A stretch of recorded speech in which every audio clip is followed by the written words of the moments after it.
এবার বিএনপি নেতা কবির বিন সামাদকে বোকাচোদা বলল। বিস্তারিত ভিডিওতে দেখুন। আপনারাই বলেন কীরকম মানুষ হলে এরকম আলেমদের উপর নির্যাতন চালিয়ে আলেমদের উপর বিভিন্ন বাজে কথা বলে। কোন জায়গায় কি বলতে জানি যাই বোকাচোদা কি লেগে পড়ে জানি যাই বেয়াদব কম না খাবার দেবো একটা চোখ বাসটা করে দেবো কিন্তু একদম একটা প্রশ্ন আমার উত্তর দেন একটু। আপনারা সারা বাংলাদেশে হুজুর নাম করা হুজুর কত?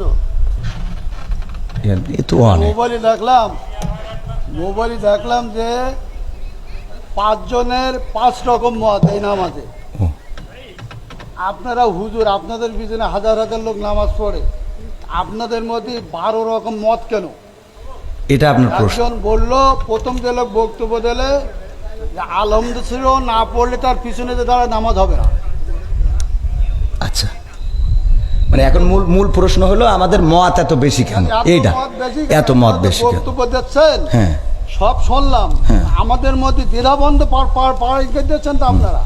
আমরা একজন বললো যে নামাজ হবে না, আচ্ছা আদৌ হবে না, আচ্ছা তিনি খুব নাম করা হতো 5 জনের মধ্যে তিনি প্রথম। আচ্ছা 2 জন বললো আদৌ নামাজ হবে না, পিছনে আরামদেশ্বরা যদি না পড়ে। আচ্ছা তারপরে একজন বললো না আরামদেশ্বর পড়া যাবে না, একজন যখন জোরে ইমাম পড়বে তখন পিছনে পড়ার কোনো যুক্তি নেই। আচ্ছা 5